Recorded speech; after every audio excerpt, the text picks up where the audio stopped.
me istutame ettekasvatatud kurgiistikud ettevalmistatud kiviviljamattidele hüdropoonilises kasvatusmeetodis. Kurgitaime kasvukohale istutamisel jälgin, et juured, mis lähevad vastu matipinda, oleksid niiske pinnaga kontaktis.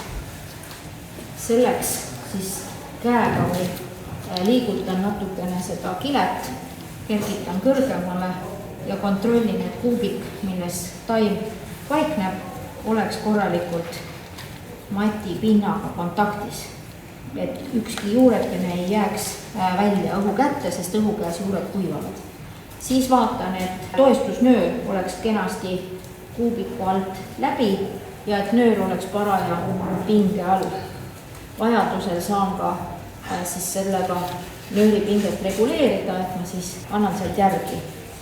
Edasi eemaldan istikult siis istutuse eelselt paigutatud tugi klambri ja tugi pulgakese ja eemaldan taimelt ka kõik köitraod, et nad ei segaks siis taime nööriga toestamisel. Ettevaatlikult liigutan toestusnööri siis iga lehe sõlme vahe korra läbi ehk keerutan seda taime siis nööriga. Ettevaatlikult iga sõlme vahel käib ühe tiiru võrra siit läbi.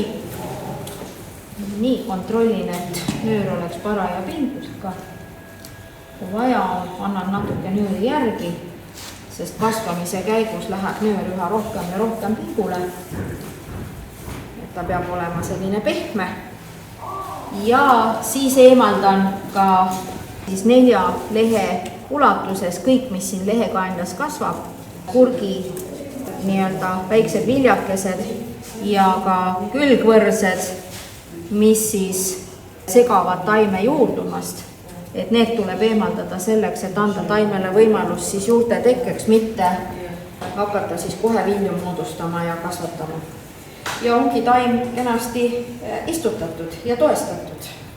Kui taim on kasvukohale asetatud ja ära istutatud, siis kõige viimasena kinnitan siis kuubiku mati külge kastmispiigiga, mis siis fikseerib ära ja ei lase sellel kuubikul siis mati suhtes kuhugi liikuda.